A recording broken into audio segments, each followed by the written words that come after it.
ارے بابے پر اس لڑکی کا کیا ہوگا جس کو آپ گھر چھوڑ آئی ہیں؟ شمع تائی کی طرف سے ہی جان پہ بنی ہوئی تھی جب سے ماہر گل کو گھر لایا تھا، اور اس کے لیے ماہر کی ڈیرو ہمدردیاں ان کی جان نکالنے کا کام کر رہی تھی۔ چچی جان پلیز تھوڑی دیر کے لیے اس لڑکی کا چیپٹر کلوز کر سکتی ہیں آپ؟ کہ آپ دیکھ نہیں رہی ممی کی حالت؟ ماہر نے سختی سے انہیں ٹوکا۔ وہ ذرا بھی کسی کا لحاظ نہیں کرتا تھا۔ وہ بڑبڑا کر رہ گئی۔ حامنہ بیگم چہرہ دوسری طرف کیے روئے جا رہی تھی۔ ان کی ساس ان کی خالہ بھی تھی۔ بچپن میں ان کی ماں کے انتقال کے بعد انہوں نے حامنہ بیگم کو ماں بن کے پالا تھا اور اپنے گھر کی بہو بھی بنایا۔ شمع بیگم گیا تھی، انہیں ساس سے کوئی خاص لگاؤ نہیں تھا۔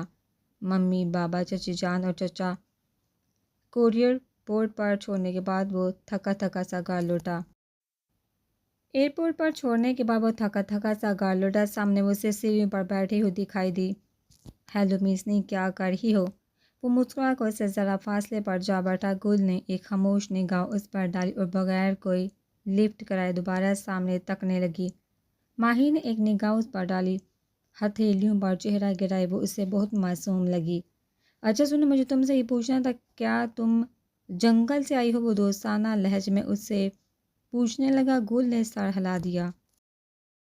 اوہ، تبھی میں سوچوں جنگلیوں والی حرکتیں کیوں ہیں؟ اس نے سر کھجاتے ہوئے آہستگی سے کہا۔ غالباً اس سے خود کو اسرائیل سننا پسند نہیں آیا تھا، اور وہ بھی اپنی چھوٹی بہن کے منہ سے۔ گل ناسمجھی سے اسے دیکھنے لگی۔ اچھا، کیا تم مجھ سے کچھ سیکھنا چاہتی ہو؟ کوئی مدد چاہیے؟ اس کی طرف رخ کرتے ہوئے وہ مسکرا کر بولا۔ ہاں چھوٹے صاحب، اس نے جلدی سے سر ہلایا۔ وہ پلیز کال می ماہر، اس نے سر پیٹا۔ کیا کہا چھوٹے صاحب؟ وہ سوالیہ نظروں سے اسے دیکھنے لگی۔ کچھ نہیں، میں نے کہا آؤ اور میرے سر پر اینٹ دے مار۔ وہ جھنجھلا گیا۔ ہاں، ہم ایسا نہیں کر سکتے چھوٹے صاحب۔ گل نے فوراً کانوں کو ہاتھ لگائے۔ اف میرے خدا! انہوں نے گہری سانس لی۔ وہ تو کسی سے بات ہی کام کرتا تھا، اوپر سے یہ لڑکی اس کے دماغ کا دیہی بنانے پہ تلی ہوئی تھی۔ اوکے ماہر، کول ڈاؤن۔ ہاتھ اٹھائے وہ گہری سانس لے کر خود کو پرسکون کرنے لگا۔ گل بڑی فرصت سے اس کی حرکت کا جائزہ لینے لگی۔ اوکے، تم پوچھو، کیا پوچھنا چاہتی ہو؟ وہ اب ٹھنڈا ہوتا اس کی طرف متوجہ ہوا۔ صاحب، وہ ہم نے یہ پوچھنا تھا کہ… گل نے ذرا نروس ہو کر انگلیاں مروڑی۔ ماہر اس کے بولنے کا انتظار کر رہا تھا۔ وہ صابری، یہ گوشت روم کیا ہوتا ہے؟ ایک لمحے میں آخر اس نے کہہ ہی ڈالا۔ گوشت روم؟ ماہر بڑبڑایا۔ جی صاحب، بڑی معصومیت سے کہا کہ یہ تم نے کہاں سے سنا؟ کافی دیر سوچنے کے بعد آخرکار ماہر کو پوچھنا پڑا۔ وہ صاحب جی، اس دن ہنا جی کہہ رہی تھی نا مجھے تم میرے کمرے میں سو گی یا گوشت روم میں؟ اسے بتاتے ہوئے وہ ذرا سا جھجکی، جیسے اسے بھی یقین ہو کہیں وہ کچھ غلط بول ہی ہے۔ ماہر نے بے اختیار سیڑھیوں کا کونا پکڑا۔ اس کا دل چاہا وہ اپنا سر دیوار میں دے مارے اور پھوڑ دے، یا کہیں گوشہ نشین ہو جائے، پر یہاں سے غائب ہو جائے۔ اسے اس طرح نہیں بولتے۔ چلو اب غور سے سنو، پہلے اس کا مطلب سمجھو اور پھر پیچھے پیچھے بولو۔ گیسٹ روم؟ وہ آرام آرام سے اسے سکھانے لگا۔ آخرکار 15 منٹ کی محنت کے بعد وہ لفظ اس کی زبان پر چڑھ چکا تھا، اور پھر کچھ دیر اس کا مطلب سمجھانے میں لگ گئی۔ چلو اب اٹھو، میرے لیے ٹھنڈا پانی لاؤ۔ وہ ہام چکا تھا۔ جی چھوٹے صاحب۔ اپنی خوشی سنبھالتی اٹھی اور اندر بھاگ گئی، جبکہ ماہر چھوٹے صاحب کہنے پر ایک بار پھر سے اپنا ماتھا پیٹ چکا تھا۔ تم کہاں گم ہو؟ کافی دیر سے کمرے میں ٹہلتی شبنم چڑھ کر بائی کی طرف پلٹی اور اس کے کندھے پر زور سے ہاتھ مارا۔ جو چہرہ ہاتھوں میں گرا، پتہ نہیں کہاں گم تھا۔ ہاں ہاں، کیا ہوا کیا ہوا؟ اس کے اچانک حملے سے بکھلا گیا۔ قیامت آ گئی ہے، اٹھو اور جہنم میں جانے کی تیاری پکڑو۔ وہ بناگے تمہارے گناہوں کی سزا مل گئی تمہیں؟ وہ اطمینان سے اسے دیکھتا ہوا پوچھنے لگا۔ کیا مطلب؟ اس نے آفتاب کو گھورا۔ تمہارے جلے ہوئے منہ کو دیکھ کر ایسا لگا۔ وہ ہنسا۔ شٹ اپ، وہ گرجی۔ ویسے اتنا غصہ کیوں؟ وہ ساتھ ٹیبل پر پڑی فروٹ کی باسکٹ سے کیلا اٹھاتے ہوئے بولا۔ وہ لڑکی مجھے اس گھر کے لیے کوئی نئی مصیبت لگ رہی۔ ماہر کو دیکھا تھا کیسے اس کی خاطرداریاں کر رہا تھا۔ شبنم کا جلن کے مارے برا حال تھا۔ تو تمہیں کیا تکلیف ہے؟ وہ چھلکا اچھالتے ہوئے بولا، جو سیدھا شبنم کی کمر پر جا لگا۔ منحوس منحوس انسان کبھی بہن کا بھی سوچ لیا کرو۔ وہ غصے سے لال پیلی ہوتی چل کر اس کی گود میں بیٹھا کر بولی، او آج بڑا بہن بھائی ہو رہا ہے، پہلے کبھی یاد بھی ہوتا ہے بھائی؟ اس نے دوسرا چھلکا اچھالا۔ بکواس مت کرو، اگر مدد نہیں کر سکتے تو اوکے نا۔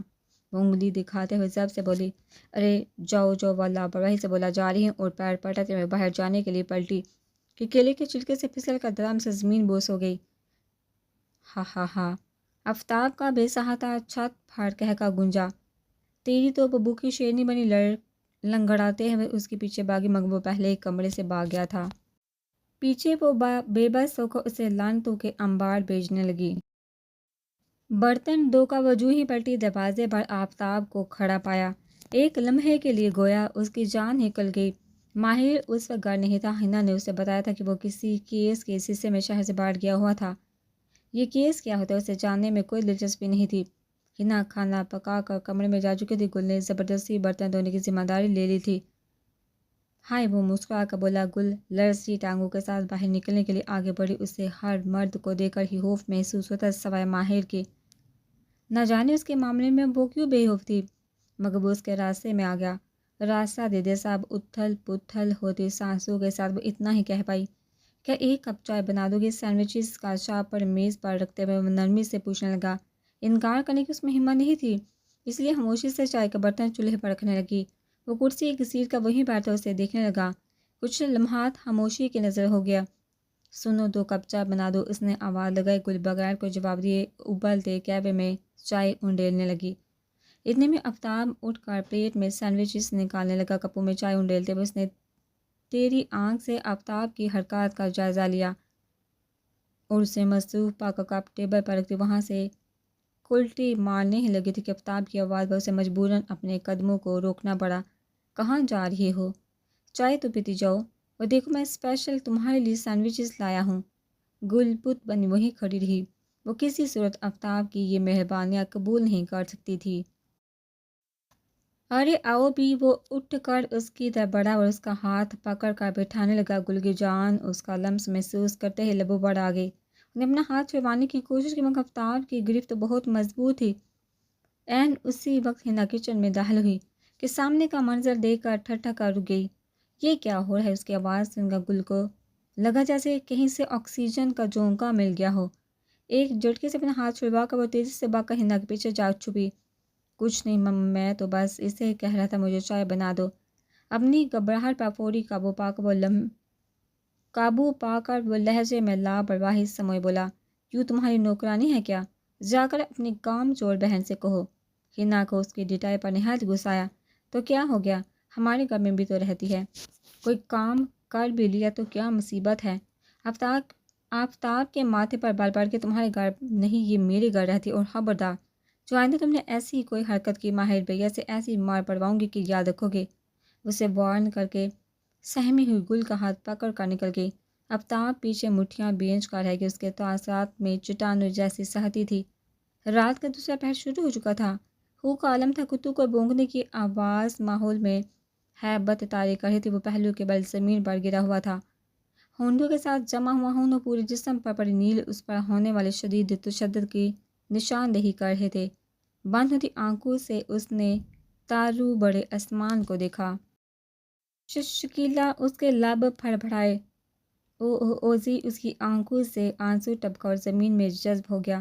وہ جانتا تھا نہ اس کی بیوی کی عزت اب تک محفوظ ہوگی اور نہ بیٹی کی۔ مراد با میں ہوں سکینہ۔ اپنے قریب سے آتی آواز پر اس نے بامشکل چہرہ سیدھا کیا۔ اس اندھیرے میں اسے کوئی وجود چمکتا ہوا نظر آیا۔ موتیوں کی چھن چھن۔ وہ پہچان گئی اس کی شوخ اور چہیتی لاڈلی بہن تھی جس پر جان چھڑکتی تھی۔ شاید اسی لیے اس کے پاس چلی آئی تھی جب پورا گاؤں ہی ہان کے ڈر سے اس کے گھر کے آس پاس بھٹک بھی نہیں رہا تھا۔ با اٹھ روٹی کھا لے، میں تیری مرہم پٹی کرتی ہوں، وہ اسے سہارا دیتے ہوئے بولی۔ مراد کی آنکھیں بہنے لگی۔ سکینہ نے اپنے آنسو کو بہنے سے روک دیا۔ وہ بھی کمزور پڑنے کی متحمل نہیں تھی۔ سکینہ تو کیوں آئی ہے؟ ہان کو پتہ چلا تو جانتی ہے نا کب کیا ہوگا۔ بہن کی گود میں سارا کا بمشکل لقمہ نکلتے ہوئے وہ خوف زدہ آواز میں کہہ رہا تھا، کچھ نہیں ہوتا با، اس لیے تو میں رات کو آئی ہوں۔ وہ بے فکری سے بولی، بات تجھے کچھ بتانا تھا۔ کپڑا پھاڑ کر اس نے مراد کے زخم پر باندھا۔ ہاں بولنا۔ وہ با بخشو اللہ بخش سکینہ کا شوہر بتا رہا تھا۔ وہ نا اس کی آواز بری طرح سے کانپنا شروع ہو گیا، آنکھیں آنسو سے لبلب ہو گئی تھی۔ سکینہ، مراد کا دل سوکھے پتے کی طرح لرزنے لگا۔ با وہ بلک پڑی۔ سکینہ، مراد کی آواز بری طرح سے کانپی تھی۔ با برجائے ہمارے درمیان نہیں رہی۔ اب سننے میں آیا ہے کہ خان نے ان کے ساتھ زیادتی کرنے کی کوشش کی تو انہوں نے خود کو مار دیا۔ اس کی آنکھوں سے لگاتار آنسو بہہ رہے تھے۔ مراد جیسے ساخت ہو گیا، بے یقینی کے عالم میں وہ بہن کا چہرہ دیکھے گیا۔ اچھا پھر آگے کیا ہوا؟ خان کی آواز پر سکینہ دہل کر پیچھے کو ہی۔ مراد کی جان لبوں پر آ گئی۔ بیوی اور بیٹی کے بعد وہ اب بہن کو کھونے کا ہرگز متحمل نہیں تھا۔ ہے ہا ہا ہا۔ خان ہنستا ہوا آگے بڑھا، اس کے ساتھ رشید بھی تھا۔ یقیناً اسی نے سکینہ کی خانے کی مخبری کی تھی۔ اس نے آگے بڑھ کر سکینہ کے بال کھینچ کر اس کا چہرہ اونچا کیا۔ بڑی آئی بائی کی ہمدرد، خان سے ڈر نہیں لگا تجھے؟ اسے کڑے تیوروں سے دیکھتا ہوا وہ سوال کر رہا تھا۔ میں اپنے سونے رب کے سوا کسی سے نہیں ڈرتی، اور تجھ جیسے گلی کے آوارہ کتوں کو روز وٹے مارتی ہوں، تو پھر ڈرنا کیسا؟ اس کی آنکھوں میں آنکھیں ڈالے وہ بے خوفی سے بولی۔ مراد خوف زدہ سا بہن کی باتیں سنتا خان کے قدموں میں گرا التجا کر رہا تھا۔ واہ مراد، بڑی کوئی تیز چھوکری ہے، لگتا ہے اس سے بھی ہماری عنایت کی ضرورت ہے۔ اس کے چہرے پر ہاتھ پھیرتا وہ شیطانیت کو بھی پیچھے چھوڑ رہا تھا۔ سکینہ نے نفرت سے اس کے چہرے پر تھوک دیا۔ خان نے بے یقینی سے اپنا چہرہ چھوا۔ اوئے، وہ غصے سے دارا۔ ساتھ ہی رشید کے ہاتھوں میں پکڑا ہوا چھوڑا جھپٹا اور بنا دیکھے وحشیوں کی طرح لگاتار اس کے وجود میں اتارنے لگا۔ خون کے چھینٹے کسی بلا کی طرح مراد کے چہرے پر آ چپکے۔ اس کی آنکھیں پھٹی کی پھٹی رہ گئی، سینے میں درد کی ایک شدید لہر دوڑی تھی۔ سکینہ کی گردن ایک طرف ڈھلک گئی۔ خون سے بڑے ہوئے چہرے کے ساتھ خان نے اپنی غضبناک نظریں مراد کی طرف دوڑائیں، اور مراد کی حالت دیکھ کر اسے ذرا حیرانگی نہیں ہوئی، جو سینے پر ہاتھ کے درد سے تڑپ رہا تھا۔ رشید الگ دم سادے کھڑا تھا، شال کندھوں پر جھٹکتے ہوئے وہ وہاں سے نکل گیا۔ تھوڑی دیر بعد کوئی آیا اور شکیلہ کا برہنہ بے جان وجود شوہر اور نند کے پاس پھینک کر چلا گیا۔ چاند بھی یہ دردناک منظر دیکھ کر زمین والوں پر افسوس کردہ بادلوں میں پناہ لینے لگا۔ دور کتے کے بھونکنے کی آوازوں میں وحشت در آئی تھی۔ السلام علیکم، ماہر نے دروازہ ناک کرنے کے ساتھ اندر داخل ہوتے اسلام کیا۔ وعلیکم السلام بھیا، ہنا مسکرا کر بھائی سے ملی۔ وہ اس کے سر پر پیار کر کے ایک نظر خاموشی سے سر جھکا بیٹھی گل کو دیکھ کر بیڈ شاپرز کے ڈھیر لگانے لگا۔ اف کیا خوشبو ہے، خیر تو ہے نا بھیا؟ یہ سب کی سوشی میں؟ ہنا نے آنکھیں باندھ کر کے کھانے کا اشتہا انگیز خوشبو اندر اتاری، ساتھ ہی شریر نظر سے گل کو دیکھتے یوں بائی کو چیرا۔ ماہر نے اسے گورا۔ وہ بدیسی نکالے اشاروں سے اسے چھیڑنے لگی۔ ناز چاہتے ہوئے گل بھی شاپرز کی طرف متوجہ ہو گئی۔ ماہر جو اسی کو ہی دیکھ رہا تھا بے اختیار مسکرا دیا۔ چلو یہ سب ٹیبل پر سیٹ کرو، میں فریش ہو کر آتا ہوں۔ وہ بہن سے مخاطب ہو کر وہاں سے چلا گیا۔ ہنا گل کو اس کے نانا اور ہنا جی بس آپ کھائیے والی صداؤں کے باوجود لے کر باہر نکل آئی۔ اتنی ساری چیزیں دیکھ کر منہ میں پانی آ گیا۔ تھینک یو سو مچ بھیا، لو یو۔ ہنا نے منہ میں آئے پانی کو کنٹرول کرتے ہوئے خوشی سے کہا۔ گل نے ایک نگاہ ٹیبل پر دوڑائی۔ وہاں پر بھنے ہوئے مرغ کے سوا اس کی کسی چیز سے واقفیت نہیں تھی۔ پیزا، پاستا، میکرونی، دہی بڑے، رول، سموسے، چکن، کولڈ ڈرنک۔ وہ بڑی فرصت سے ان کا جائزہ لے رہی تھی۔ میسنی، کیا کھاؤ گی تم؟ ماہر نے اسے چیزوں کو کھانے کی بجائے صرف دیکھنے پر ٹوکا۔ اس کے سوال پر گل نے بے اختیار ایک اور نگاہ ٹیبل پر دوڑائی۔ ماہر سوالیہ نظروں سے اسے دیکھ رہا تھا۔ گل نے ایک نگاہ اس پر ڈالی اور پھر قدرے تذبذب کا شکار ہوتے ہوئے پیزے کی طرف اشارہ کرتے ہوئے دھیمی سی آواز میں کہا، صاحب یہ چھوٹی گول روٹی۔ نہایت معصومیت تھی اس کے لہجے میں۔ کولڈ ڈرنک کا گھونٹ بڑھتی ہنا کو بے ساختہ اچھو لا گیا۔ ماہر نے لب پینچ کر کسی طوفان کی طرف آتے کہکے کو روکا۔ گل اب ناسمجھی سے دونوں کو دیکھ رہی تھی، جن کے چہرے کے تاثرات عجیب سے ہو گئے تھے۔ کیا کھایا جا رہا ہے بھائی؟ ہم سے تو پوچھا بھی نہیں۔ شبنم کی آواز پر ہنا اور ماہر دونوں کے چہرے پر کڑواہٹ پھیل گئی تھی۔ وہ ایک ادا سے چلتی ہوئی آئی اور ماہر کے کندھے پر بے تکلفی سے ہاتھ رکھ کر چیزوں کا جائزہ لینے لگی۔ گل نے نہایت حیرت سے اس کا ماہر کے کندھے پر دھرا ہوا ہاتھ دیکھا۔ یہ کیا بدتمیزی ہے؟ اس کا ہاتھ جھٹکتے ہوئے ماہر ناگواری سے بولا۔ وہ ڈٹائی سے مسکراتے ہوئے وہیں چڑھ گھسیٹ کر بیٹھ گئی۔ ہنا نے ناگوار نظر سے اس کباب میں ہڈی کو دیکھا۔ میرے لیے کیا لائے ہیں ماہر؟ وہ لہجے میں لاٹس موئے بولی۔ ہنا بے سہادہ کھانسنے لگی، جبکہ گل چھوٹی گول روٹی کو اب الٹ پلٹ کر دیکھ رہی تھی کہ اسے کھایا کس طرح جائے۔ تمہارے لیے ماہر ہاتھ تھوڑی کے نیچے رکھے سوچتے ہوئے بولا۔ شبنم پرجوش ہو گئی۔ ہاں، زہر لایا ہوں، کچن میں رکھا ہے، جلدی سے کھا کے مر جاؤ۔ مذاق اڑانے والے انداز میں کہہ کر وہ گل کے ہاتھوں سے پیزا لے کر پلیٹ میں رکھ کر گھونٹتے ہوئے اسے کھانے کا اشارہ کرنے لگا۔ ہنا سر جھکا کر کھی کرنے لگی۔ شبنم یہ منظر دیکھ کر آگ بگولا ہو گئی کہ جھٹکے سے وہ کرسی گھسیٹ کر اٹھ کھڑی ہوئی اور پیر پٹکتی ہوئی وہاں سے نکل گئی۔ بھیا ہر وقت کیوں انسلٹ کرتے ہو اس بیچاری کی؟ ہنا کو ابھی تک ہنسی آ رہی تھی۔ ماہر بنا جواب دیے اٹھ کھڑا ہوا۔ یہ لڑکی ہمیشہ اس کا موڈ خراب کر جاتی تھی، اور مما بابا تھے کہ مستقبل میں اسے ماہر کے پلے باندھنے کا سوچ رہے تھے۔ بھیا کچھ کھاؤ تو صحیح، کہاں جا رہی ہو؟ ہنا بائی کو جاتا دیکھا بولی، مگر وہ خاموشی سے چلا گیا۔ اس شب و ماضی کو نہیں چھوڑوں گی میں، اس کی وجہ سے بھیگا گیا، ہماری خوشی اسی سے برداشت نہیں ہوتی۔ ہنا کو شدید غصہ آ رہا تھا۔ گل خاموشی سے ہنا کو دیکھے کہ جو غصے سے لال بیلی ہوتی مزید کیوٹ لگ رہی تھی، ویسے ہنا بھی بہت کیوٹ سونی سی ہیں۔ اس نے دل ہی دل میں اعتراف کی اسے ہمیشہ سچویشن کے حساب سے الٹ ہی چلنا ہوتا تھا۔ ہیں گل جانی، جلدی سے ختم کرو، میرے پاس ایک پلان ہے۔ ہنا کی آنکھیں چمک اٹھی تھی۔ گل اسے دیکھ کر رہ گئی۔ تمہاری ہمت کیسے ہوئی میرے گھر میں آنے کی؟ شبنم گل کو اپنے پورشن میں داخل ہوتا دیکھ کر چلائی۔ گل کے چہرے کا رنگ پھک ہو گیا، ٹانگیں لرزنے لگی۔ وہ تو یہاں آنا ہی نہیں چاہتی تھی، مگر ہنا کے پلان کے مطابق اس کا آنا بہت ضروری تھا۔ کیا ہو گیا ہے، کیوں چیخ رہی ہو؟ اسی وقت آفتاب بنا شرٹ کے ٹاول سے بال رگڑتا ہوا کمرے سے باہر نکلا اور گل کو دیکھ کر بے سہاتا ٹھہر گیا۔ سہمی سی وہ مزید گہرائی سے اسے اپنے دل میں اترتی محسوس ہوئی۔ گل کی نظر بلا ارادہ اس کی طرف اٹھی اور اگلے ہی لمحے وہ کرنٹ کھا کر نظریں چرا چکی تھی۔ استغفر اللہ، اس نے دل ہی دل میں توبہ توبہ کرنا شروع کر دی، جہاں آ کر وہ شدید برا پھنسی تھی۔ ارے گل تم! اور یہاں آفتاب کی حیرت زدہ آواز گونجی۔ شبنم نے تب کر بھائی کا کھویا کھویا انداز اور بے قراری کو دیکھا اور تیز قدموں سے چل کر نظر زمین میں گاڑے کھڑی گل کے پاس آئی۔ کیا ہے اب؟ کیا ہم سے بھی بھیک مانگنے آئی ہو؟ لہجے میں شدید حقارت اور نفرت سمے سنگ دلی سے بولی۔ گل نے تکلیف سے اسے دیکھا، چھپ کر یہ سارا منظر دیکھتی ہنا کے ماتھے پر بال پڑ گئی۔ اس سے پہلے کہ وہ جا کر شبنم کو کچھ سنا دے، گل نے ہی شبنم کو جھٹکا دے دیا۔ نہیں چچا جی، وہ میں یہ بھیک آپ کے لیے لائی ہوں۔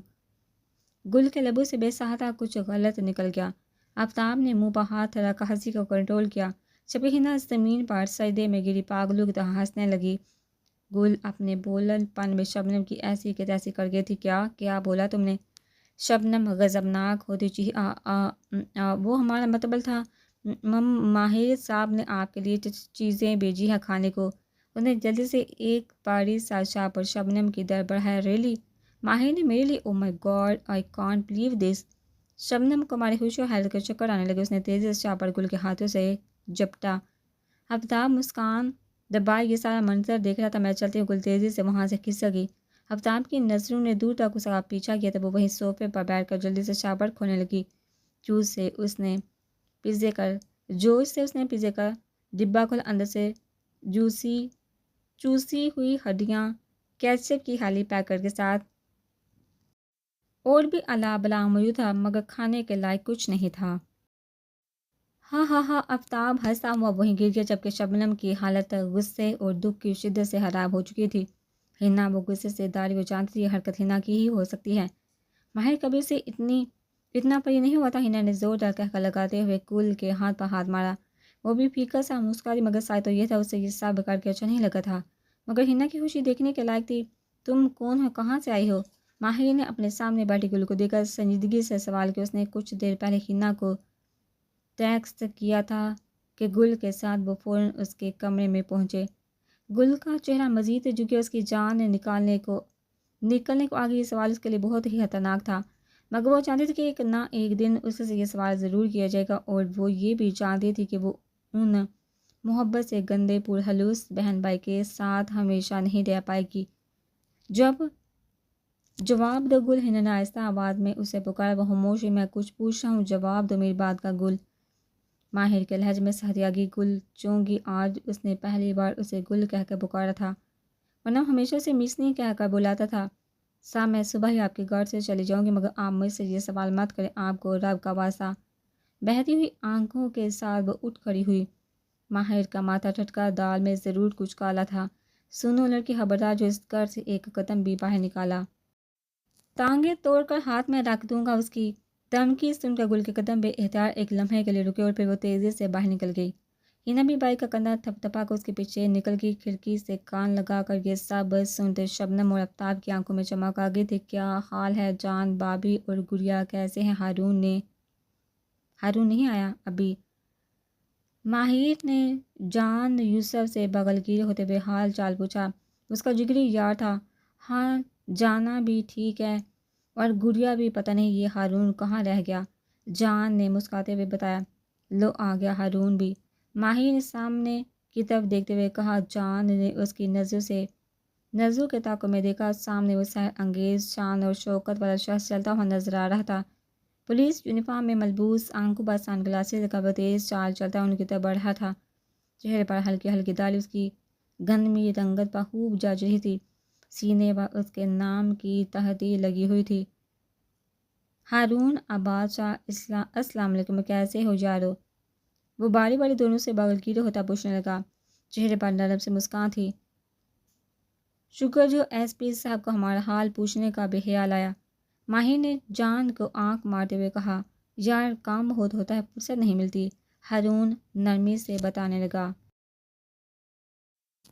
وہ تینوں بہت اچھے دوست تھے، ہارون اور ماہر تو بچپن کے دوست، اسکول کے پہلے دن سے ان کی دوستی ہوئی تھی۔ ماہر کو پہلی نظر میں اپنے ساتھ بیٹھا بچہ بہت اچھا لگا تھا۔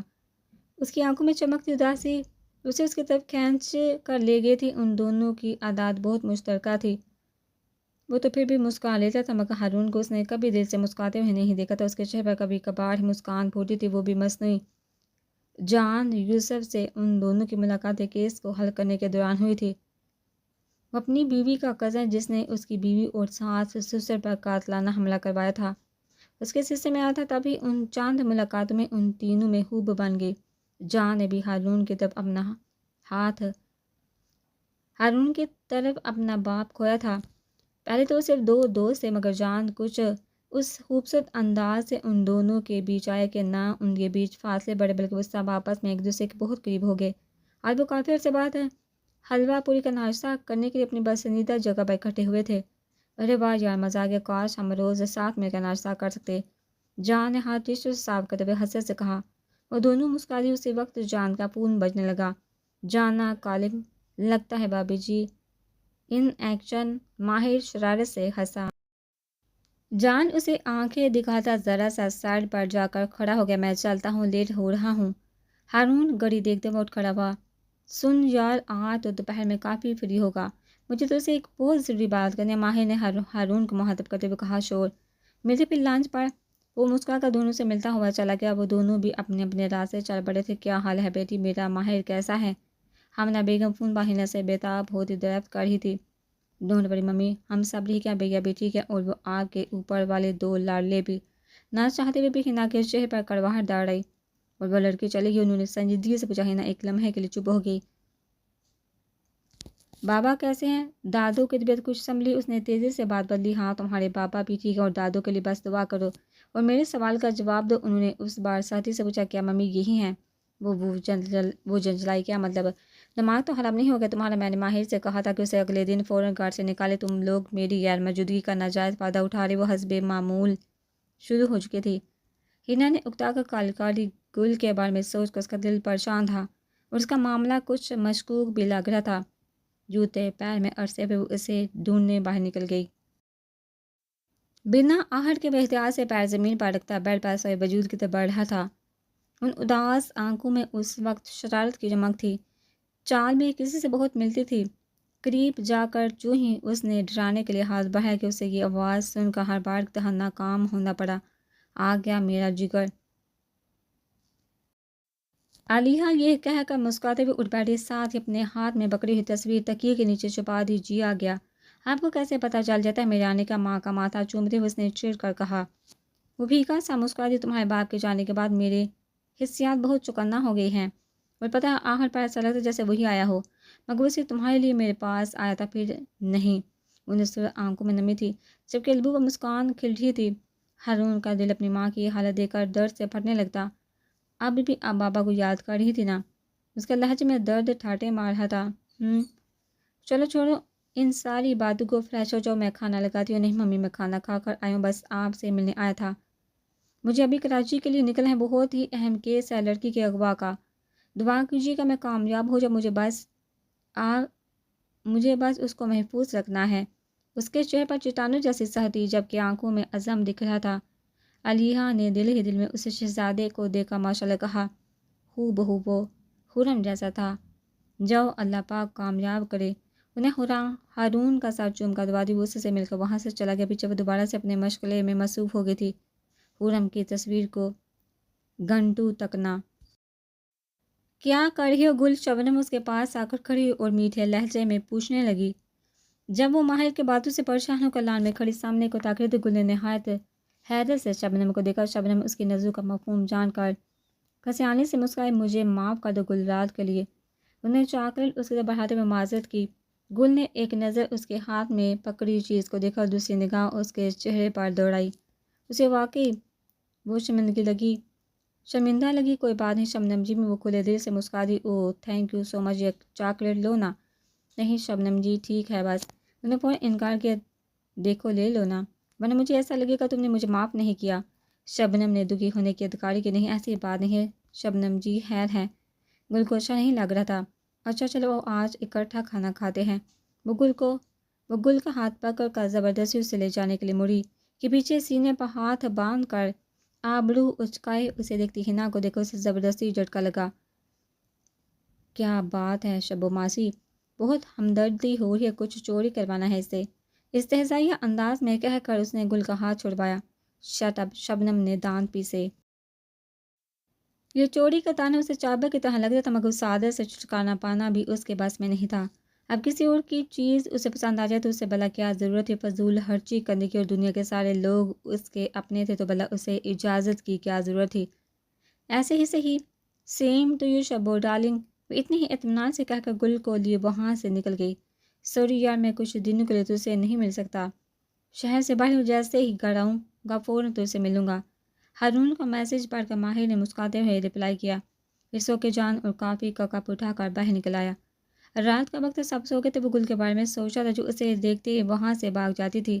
جہاں وہ موجود ہوتا تھا شاید وہ اس سے ڈر گئی تھی، مگر اسے اس کی مدد کرنا چاہتا تھا۔ اپنے حالات میں چلتا ہوا وہ لان تک آیا کہ ایک سسکیوں کی آواز اس کے کانوں سے ٹکرائی۔ اس نے چونکا اس کی طرف دیکھا، وہ گل ہی تھی، حنا کے جولیے پر بیٹھے آسمان کی طرف چہرہ کیے روتی ہوئی چاند کی روشنی میں وہ اس کا چاند سا چہرہ پہچان گیا تھا۔ رو کیوں رہی ہو؟ اس کے قریب آ کر اس نے نرمی سے سوال کیا۔ اس کا لہجہ چاند کی روشنی جیسا ٹھنڈا اور نرم تھا۔ اس کے دیکھتے ہی گل نے گھبرا کر وہاں سے بھاگنا چاہا، مگر اس کے دوپٹے کا پلو ماہر کے ہاتھ میں آ گیا۔ وہ بے ترتیب دھڑکنے لیے سہمی سی وہیں کھڑی ہو گئی اور حیرانگی سے ماہر کو دیکھا۔ کچھ پوچھا ہے میں نے؟ اس کا لہجہ اب بھی اتنا ہی نرم تھا۔ گل کے آنسو مزید تیزی سے بہنے لگے۔ دوپٹہ چھوڑیے سب، ہمیں اپنی عزت بہت پیاری، ہمیں لوگوں کے سامنے رسوا مت کریں۔ اس کے لہجے میں چھپا شکوہ کسی تیر کی طرح ماہر کو جا لگا۔ اس نے مزید سختی سے اس کا پلو اپنی گرفت میں بھینچا۔ سنو لڑکی خبردار جو میرے بارے میں کچھ ایسا ویسا سوچا، اگر اتنا ہی گھٹیا ہوتا تو آج عزت سے میرے گھر نہ رہ رہی ہوتی۔ وہ چبا کر بول ایک جھٹکے سے اسے چھوڑتا ہوا لمبے لمبے ڈاک بڑھتا وہاں سے نکل گیا۔ پیچھے وہ چہرہ ہاتھوں میں چھپائے پھوٹ پھوٹ کر رو پڑی تھی۔ آفتاب یہ منظر دیکھ کر شیطانیت سے مسکراتا ہوا پردہ گرا گیا تھا۔